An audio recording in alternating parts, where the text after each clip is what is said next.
નમસ્કાર, સ્વર્ણિમ ન્યૂઝમાં આપનું સ્વાગત છે. હું છું એઆઈ એન્કર તાનિયા. ગત ડિસેમ્બરમાં મોડાસામાં ભડકાઉ ભાષણ કરવાના મામલે 9 ફેબ્રુઆરીએ મોડાસા પોલીસે મૌલાના મુફ્તી સલમાન અઝહરી સામે ગુનો નોંધી ધરપકડ કરી હતી. તેના રિમાન્ડ બાદ પોલીસે અદાલતમાં રજૂ કરતા તેને સાબરમતી જેલમાં રખાયો હતો.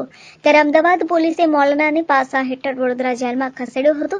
રાવપુરા પોલીસ મથકને જાણ થઈ કે અમદાવાદથી મૌલાનાની પાસાની હેઠળ વડોદરાની મધ્યસ્થ જેલમાં લાવવામાં આવી રહ્યો છે. ત્યારે સાવચેતીના ભાગરૂપે જેલની બહાર બંદોબસ્ત કરી દેવામાં આવ્યો હતો, જેથી કોઈ પણ પ્રકારની અનિચ્છનીય ઘટના ન બને.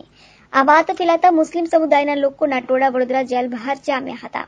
જોકે પોલીસે ટોળા વિખેરીને મૌલાનાને જેલમાં રવાના કરી દીધો હતો, જે બાદ અમદાવાદ પોલીસ પણ પરત અમદાવાદ રવાના થઈ હતી.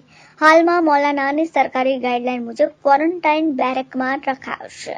જેલમાં ધાર્મિક વાતાવરણ ન બગડે તે માટે મૌલાનાને હાઈ સિક્યોરિટીમાં રાખવામાં આવ્યો છે.